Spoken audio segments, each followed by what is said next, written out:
Day 5-night journey was filled with different landscapes, moods, and little moments along the way. From salty sea breezes to the cool air of the highlands, every change in scenery brought a new feeling. Every stop had its own vibe, and there was so much more waiting for us along the way. Since I lived quite far from school, I woke up at 4:30 a.m. to get ready.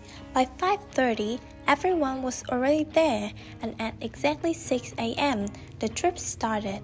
Even though we set off really early, I was still super excited for this trip. So, let's come along with me! After a while on the road, we stopped around 7:30 for breakfast. I had a hot bowl of bánh canh with pork and shrimp, and honestly, it tastes amazing. Back on the road to Nha Trang, we passed through this massive dragon fruit fields in Phan Thiết, one of the largest dragon fruit growing areas in our country. For lunch, we stopped at Cà Ná. The sea was stunning, deep blue water, golden sunlight, and a soft breeze, and it just felt so nice being here.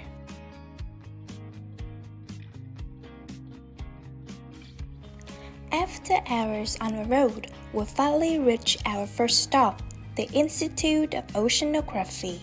The space here feels open and airy, with the largest whale skeleton in Vietnam and plenty of marine fish tanks that attracts visitors from everywhere.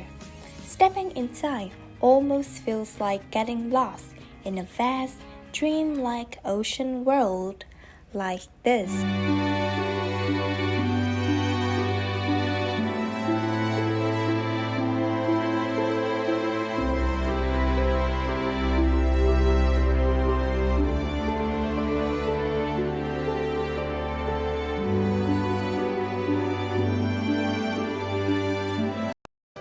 After exploring the institute, we went to the hotel under dark, rainy skies, but it didn't bring my mood down because the room was beautiful with an amazing ocean view. After a short rest, we headed out for dinner at the famous Đặng Văn Quyên nem nướng spot in Nha Trang.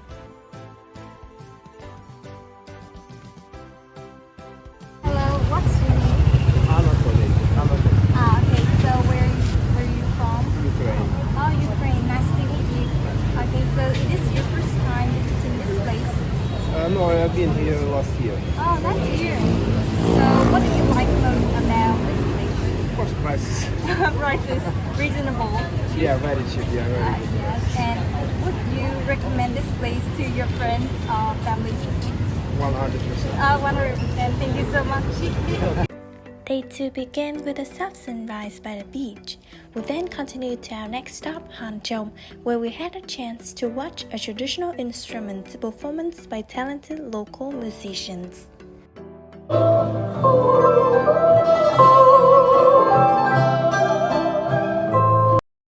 Hành is located along the coast of Nha Trang. As you get closer, you notice its unique rock formation stacked by the sea, with waves crashing and wide ocean views all around. From here, you can also spot Hành Vợ or Cô Tiên Mountain across the water, and according to a local legend, the hand-shaped mark on the rock was left by a giant, which is why this place has become a popular check-in spot for visitors from everywhere. We grabbed lunch at Cơm Lieu Nam Ánh. The food was tasty and really hit the spot. After that, we continued our journey to the Science Discovery Center in Quy Nhơn. The place feels really spacious and airy with all the science experiments so close, making the visit even more exciting.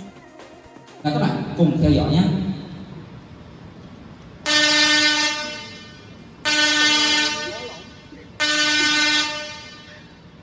Bóng đèn có sáng không các bạn? Sáng lên rồi. I got to explore so many cool and interesting facts about the universe, the planets, their movements, and what makes them unique. After that, we headed to the hotel, had dinner, and had some free time to wander around the square right across the hotel. It wasn't just us, locals were enjoying themselves too.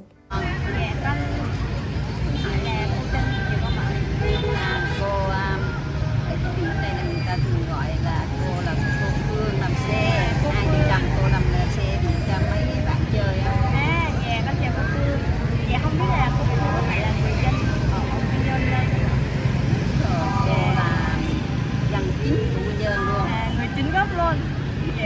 đây và ở đây luôn, không có đi đâu á. Sinh ra và lớn lên ở đây luôn. Dạ. Dạ, cho anh hỏi là cô thấy ở Việt Nam mình là có nhiều du khách để hỏi. Có nhiều lắm. Cái hôm mà chưa phát triển á, bây giờ mình chưa có đẹp như bây giờ. Bây giờ phát triển nhiều, gọi là thiên đường biển Quy Nhơn. Thiên đường biển. Nam thu hút khách du lịch nước ngoài cũng có, khách Việt Nam các tỉnh miền cũng đi du lịch mùa hè tới Quy Nhơn rất là đông. Cô nghĩ là cái điểm gì đặc biệt nhất của Quy Nhơn mà khiến cho du khách từ các nơi đổ về đây ạ? Cô không biết đặc điểm gì nhưng mà cô thấy ở Quy Nhơn cái biển rất là đẹp.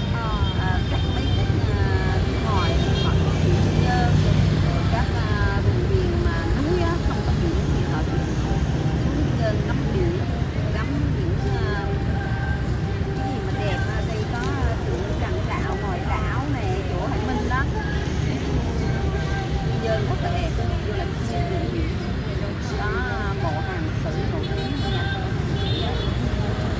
Lúc tụi con đi tới đây là thấy là đường biển rất là đẹp, rất là trong, rất là xanh.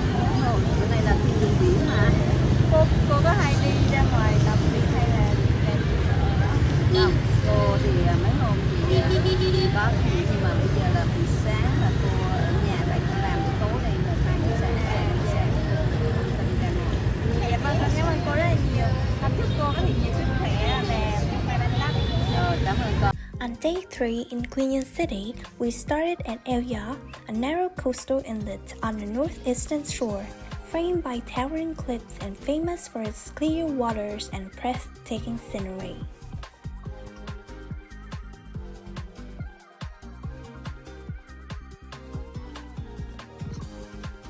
Hello everyone, right now I'm in El Ya and everything here feels incredibly vivid. The wind is really strong and it crashes against the rocks with so much energy. Today there are a lot of visitors, but I don't feel the place is overwhelming. I think it's become more vibrant and open. Like the wind, the ocean, and the people are all sharing the same moments.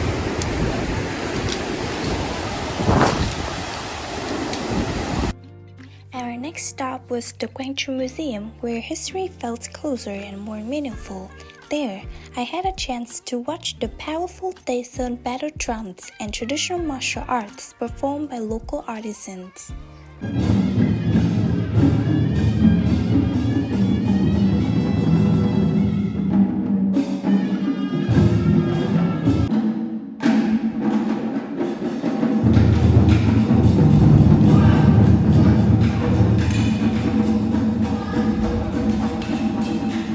As one of the most renowned historical museums in Bình Định province, the Gwangju Museum houses valuable artifacts associated with the Daeseon uprising.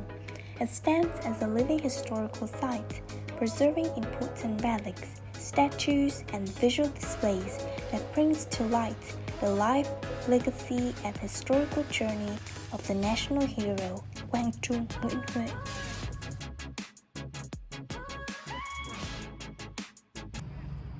After visiting El Ya, Gwangju Museum brings me a completely unique feelings. It's calm, thoughtful, and grounded.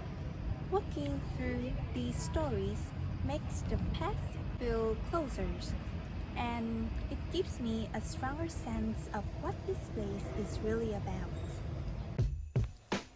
After that, we continue our journey to Pleiku. Along the way, I got to see locals drying coffee beans after a successful harvest, a scene that truly reflects the daily life of the Central Highlands. That evening, I spent time at Đại Gate Square and enjoyed a lively nighttime atmosphere where the bustling crowd helped ease the chill of the cold nights. Day 4, we headed to Mong, and our first stop of the day was Đức Mẹ Mong. This place has long been a sacred spiritual site where locals and visitors came to pray, find peace, place their hopes and wishes in quiet moments of reflection. Stepping into this place, the atmosphere changes entirely. At Our Lady of Mong, everything feels serene. The noise faded away. living a rare moment of stillness. It feels like a soft pulse right in the middle of a journey. After that, we stopped by the chợ phiên Măng Đen, right across from the art garden. Although the market wasn't open, the surrounding space still spoke of a distinctive local way of life. It carried cultural values that the people here have cherished, protected, and passed down to this day, something I found truly precious. Our next stops were Biển Hồ Chè and the 100-year-old pine forest, two of the most popular check-in spots among travelers. With endless tea hills and tall pine trees, it's easy to see why so many people love taking photos here.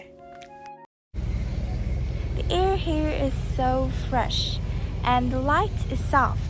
With the wind moving through the leaves, everything here feels calm but still very alive. From here, we continue our journey to Biển Hồ Pleiku, also known as Hồ Tân Nưng, meaning the lake on a mountain in Chirai. Known as the Green Gem of the Windy Highlands, the lake felt calm and poetic, while also serving as an important water source for Pleiku. Today is a place where locals come to exercise, pray, and even capture beautiful moments by the water.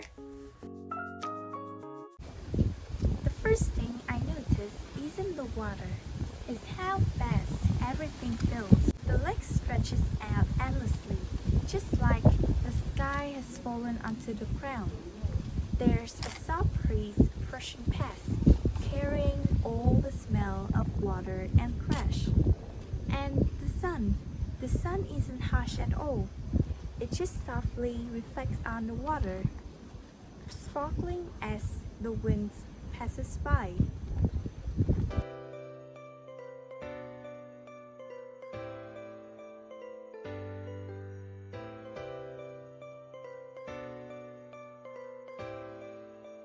Là bạn tên gì được không? Mình tên là Quân. Chào Quân, thì không biết là bạn là người dân địa phương hay là du khách tới đây để làm quen? Mình là người du lịch nhưng mà mình sinh ra đây. Mình xin phép được hỏi bạn 3 câu hỏi ha. Thì câu đầu tiên, theo bạn thì điều gì ở Gia Lai khiến cho bạn nhớ nhất? Điều gì ở Gia Lai khiến mình nhớ nhất chắc chắn là thời tiết. Thời tiết ở đây khá là lạnh, khá là dễ chịu, cũng như là cũng sẽ phù hợp với lại nhiều cái hoạt động ngoài trời, ví dụ như một chuyến đi dạo phố. Câu hỏi thứ hai là theo bạn du lịch đã thay đổi cuộc sống của người dân địa phương như thế nào? Bởi vì Gia Lai cũng đang hướng tới một cái việc mà giúp cho mọi người có thể biết nhiều hơn về cái nơi này, thì chính quyền với lại người dân cũng đang hợp tác để giúp tăng cái cơ sở hạ tầng, cũng như là sửa chữa đường xá và thêm những cái nơi mà mọi người có thể giải trí và dành thời gian cho cái vùng đất Gia Lai. Câu hỏi cuối cùng là nếu như có cơ hội được giới thiệu Gia Lai đến bạn bè phương xa thì không biết là có điều gì mà bạn sẽ khuyên họ nhất định phải trải nghiệm không ha? Nhất định phải trải nghiệm bởi vì đây là một vùng núi nên là buộc phải đi trekking hoặc là đi hiking ở trên cái vùng núi để có thể ngắm cảnh, ngắm thác, ngắm suối, ngắm trên, nói chung là cảnh rất là đẹp. Thứ hai là trải nghiệm ẩm thực ở đây, ở đây cũng khá là phong phú nên nên Cảm ơn bạn nha. Cảm ơn. Day 5 began on a road paved with golden yagué flowers as we headed toward Buôn Ma Thuột. Our next stop was Buôn Eco de Home, meaning the head of the stream, known as the most prosperous village in the Central Highlands. It's a well-preserved cultural village, guided by the village elder and chief, where daily life and traditions are still alive. We admired the 80 long house set against beautiful scenery. Inside, I noticed 2 unique entrances symbolizing gender roles, along with hanging gourds and pumpkins representing prosperity and protection. The long house also displays traditional instruments and weaving frames, giving a vivid glimpse into daily life and the cultural values that locals continue to cherish today.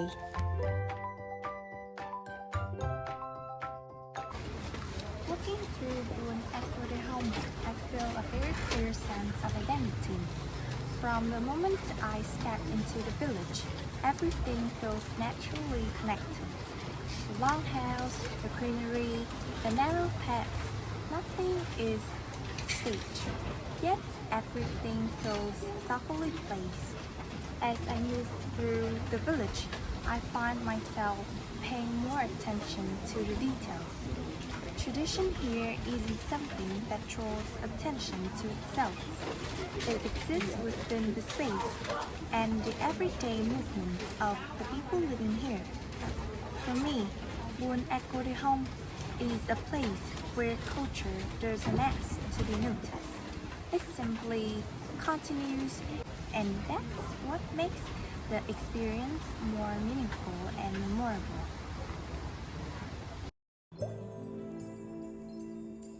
After lunch and a short rest at Daruko Hotel, we continue our journey to the World Coffee Museum.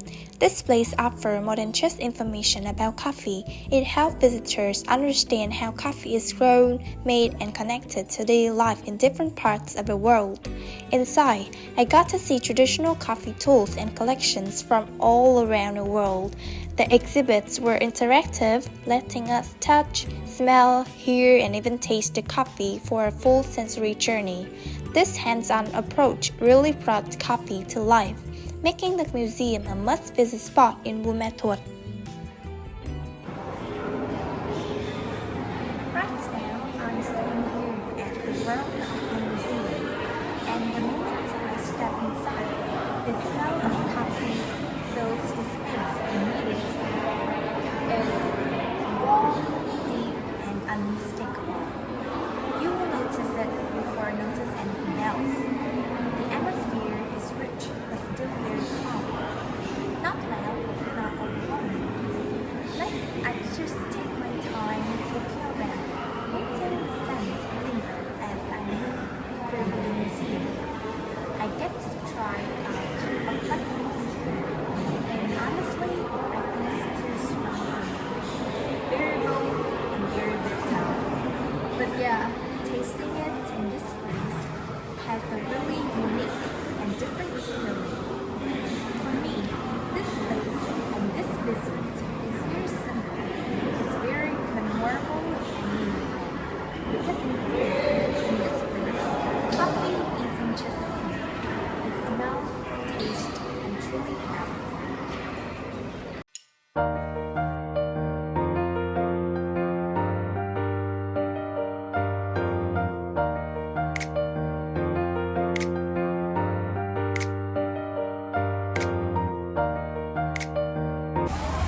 Good evening, it's me again, and right now I'm at Cô Tâm.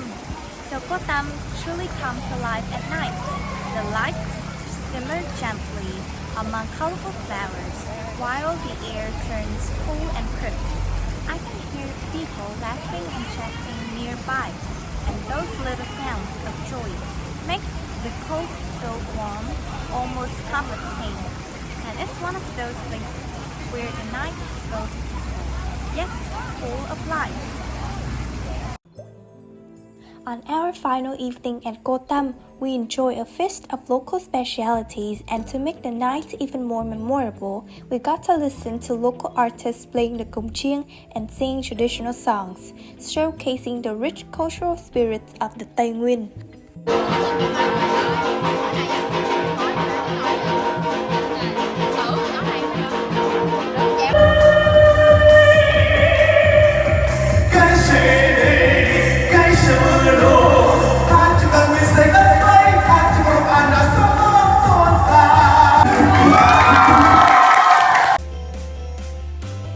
After that, we joined a lively bonfire activity, full of energy, laughter, and fun.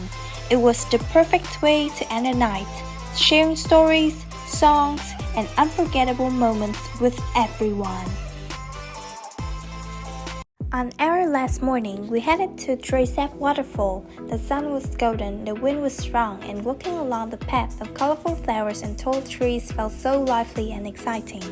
When we reached the waterfall, the water was crashing down with such force, it felt so alive and powerful.